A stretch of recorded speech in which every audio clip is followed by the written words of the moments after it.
Good morning all of you.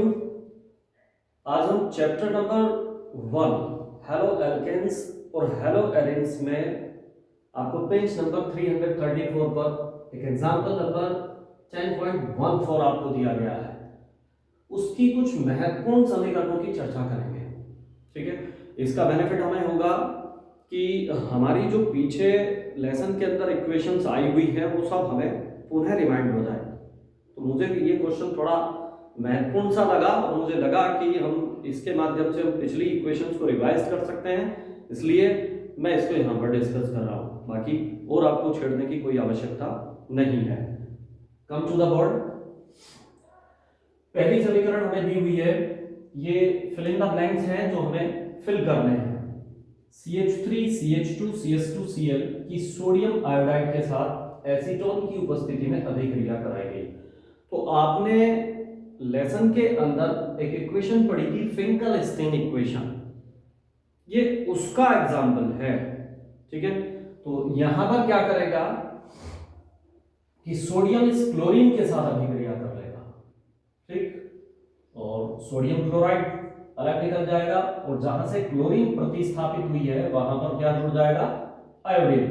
यानी समीकरण को कंप्लीट अगर मैं करूं तो CH3 CH2 CH2 और Cl के स्थान पर कौन जुड़ गया, आयोडीन I, और प्लस NaCl। ये रिएक्शन आपकी फर्स्ट कंप्लीट होती है। नाम आप लिखना जानते ही हैं, 1 2 3, है ना।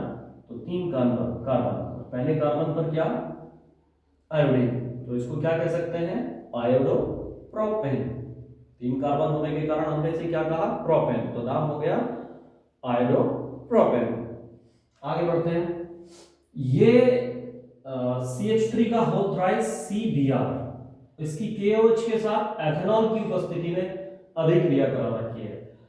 यह एग्जांपल है विहाइड्रोहेलोजनीकरण का। यहां 2 चीजें आपको दी गई हैं, एक तो हाइड्रोजन आपको प्रतिस्थापित करनी है और एक आपको हेलोजन परमाणु मुख्य यौगिक से प्रतिस्थापित करना है। तो दोनों निकलते हैं, क्योंकि हाइड्रोजन भी निकलती है और हेलोजन परमाणु भी प्रतिस्थापित होता है, इसलिए इसको जोड़ करके हम क्या बोल देते हैं, विहाइड्रोहेलोजनीकरण के नाम से जानते हैं। ठीक, वापस लौटते हैं। तो ये जो स्ट्रक्चर आपको दिया गया है CH3 का होल थ्राइस CBr, पहले जरा मैं इसको वहीं पर खोल करके लिख देता हूं, इससे आपको समझने में आसानी होगी। CH3 का होल थ्राइस, तो मैंने इसको इस प्रकार से लिख दिया, कोई प्रॉब्लम नहीं है, और Br। अब मैं रासायनिक अभिक्रिया की तरफ को आगे बढ़ूंगा। आप देख सकते हैं CH3 का होल थ्राइस, है ना, C और Br। ठीक, अब हमने इसको कहा था विहाइड्रोहेलोजनीकरण, यानी एक हेलोजन परमाणु प्रतिस्थापित करना है। तो पोटेशियम धन विद्युतीय तत्व है, ब्रोमीन ऋण विद्युतीय तत्व है, ये इसके साथ अभिक्रिया करके क्या बना देगा, KBr। तो यहां से हेलोजन परमाणु धात्विक परमाणु के द्वारा प्रतिस्थापित हो गया। ठीक इसी प्रकार से अब हमें मुख्य यौगिक में से एक हाइड्रोजन परमाणु को भी प्रतिस्थापित करना है। तो आप इन तीनों में से कोई सा भी कार्बन का आप इस्तेमाल कर सकते हैं प्रतिस्थापित करने के लिए, इसका भी और इसका भी। चलिए मैं इसमें से ले लेता हूं। तो यौगिक क्या शेष रह जाएगा, कार्बन, यहां क्या रह गया, CH3, ठीक है, यहां क्या रह गया, CH3, ठीक, और यहां से एक हाइड्रोजन प्रतिस्थापित कर दी, तो शेष क्या बचा, CH2। अभी आपको पता होता है कि कार्बन की हमें 4 संयोजकताएं पूरी करनी होती हैं। तो यहां तो इन दोनों कार्बनों की पूरी है, लेकिन इसकी आप देख रहे हैं 3 संयोजकता है, तो 4 संयोजकता पूरी करने के लिए हमने क्या लगा दिया, एक डबल बॉन्ड का प्रयोग किया। जो हाइड्रोजन प्रतिस्थापित हुई वो H इस OH के साथ अभिक्रिया करेगी और क्या बना देगी, H2O का निर्माण करेगी। तो आप देख रहे हैं कि मुख्य यौगिक में से हमने एक हाइड्रोजन का परमाणु, एक हेलोजन का परमाणु प्रतिस्थापित किया। नाम हमें क्या प्राप्त हो गई, एक एल्कीन प्राप्त हो गई। नाम अगर IUPAC में आप देना चाहें 1 2 3, तो प्रोपीन, और दूसरे कार्बन पर क्या, मेथल, तो 2 मेथल प्रोपीन, इसका IUPAC नेम हो सकता है। आगे बढ़ेंगे। एक और एग्जांपल हमें दिया गया है CH3 CH Br CH2 CH3 plus NaOH। तो इस तरह के यौगिकों से जो ब्रैकेट्स के अंदर दिए होते हैं, जो परमाणु, उनसे घबराने की कोई जरूरत नहीं होती। इसको चाहो आप संशोधित करके इस प्रकार से भी लिख सकते हैं, ये इस वाले कार्बन पर उपस्थित है, तो इनसे घबराने की कोई जरूरत नहीं होती। अब यहां से ये सोडियम और यहां से ये ब्रोमीन प्रतिस्थापित, और इसके स्थान पर कौन जुड़ जाएगा, OH। तो यौगिक हमें प्राप्त हो गया CH3 CH OH CH2 and CH3, साथ साथ एक Na और एक Br, ठीक। ये मिलकर के क्या बना देंगे, प्लस NaBr।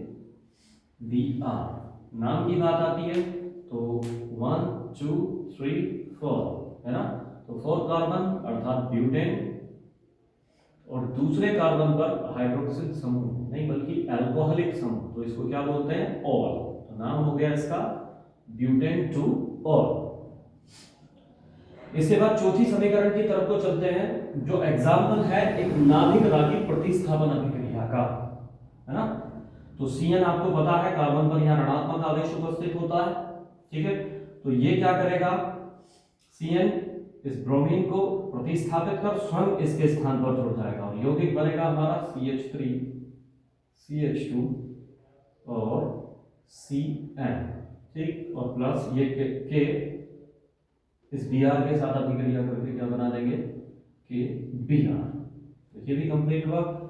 आगे बढ़ते हैं, ये भी बड़ी सीधी सी समीकरण है, सोडियम और यहाँ क्लोरीन, बाकी शेष क्या बचा, C6H5O और C2H5, ठीक। और ये Na और Cn।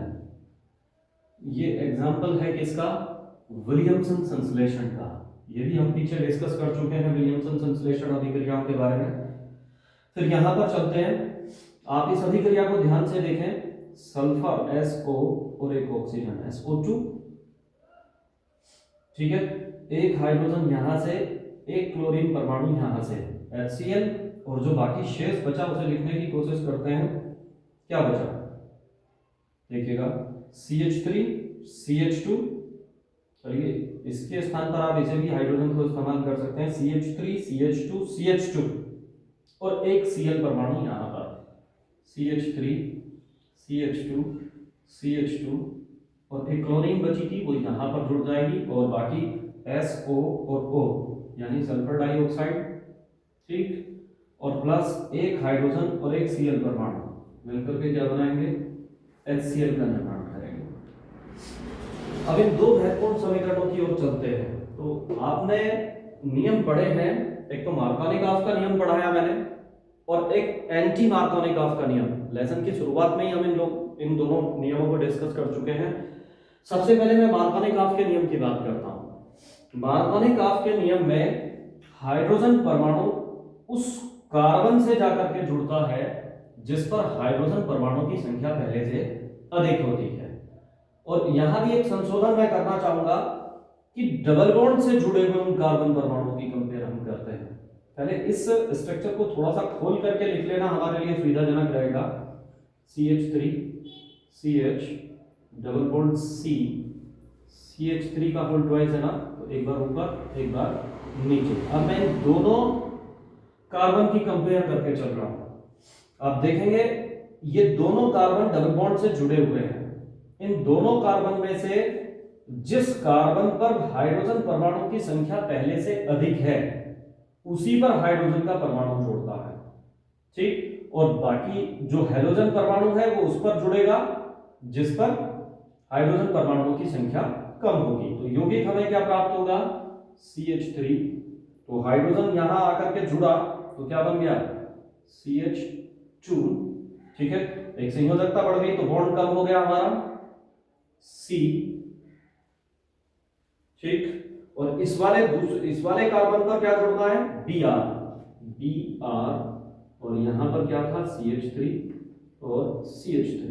तो मूल नियम पर आधारित है, बेसिक्स कॉन्सेप्ट पर आधारित है कि डबल बॉन्ड से जुड़े हुए जिस कार्बन परमाणु पर हाइड्रोजन की संख्या अधिक होती है, पहले से अधिक होती है, उसी पर हाइड्रोजन जुड़ता है और दूसरे पर हेलोजन परमाणु जुड़ता है। Anti Markovnikov of just opposite, यानी अब की बार डबल बॉन्ड से ये दो कार्बन जुड़े हुए हैं, है ना, तो हाइड्रोजन परमाणु मार्कोनिक ऑफ के नियम के अनुसार यहां जुड़ना चाहिए था, लेकिन एंटी मार्कोनिक ऑफ का नियम क्या कहता है, वो कहां जुड़ेगा, अब की बार यहां पर जुड़ेगा।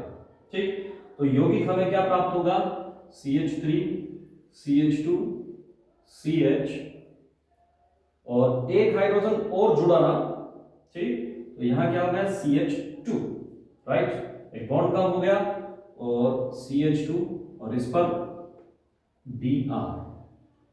अच्छा, अब हमारे सामने क्वेश्चन अराइज होता है, सर हम कैसे पहचान करेंगे कि कौन सा मार्कोनिकॉफ का नियम है और कौन सा एंटी मार्कोनिकॉफ का नियम है। तो वेरी सिंपल, जिन इक्वेशंस में एरो के ऊपर आपको पेरोक्साइड लिखा हुआ मिल जाए वो एंटी मार्कोनिकॉफ का नियम है, और जिन पर नहीं लिखा हुआ हो, है ना, वो किसको फॉलो करेंगे, मार्कोनिकॉफ के नियम को फॉलो करेंगे। ठीक है, तो इंपॉर्टेंट रिएक्शंस थी, और चूंकि हम इनको पहले डिस्कस कर चुके हैं, ये सिर्फ मैंने आपको आपके रिवीजन के हिसाब से आपको ये एक्सप्लेन की है। Thank you.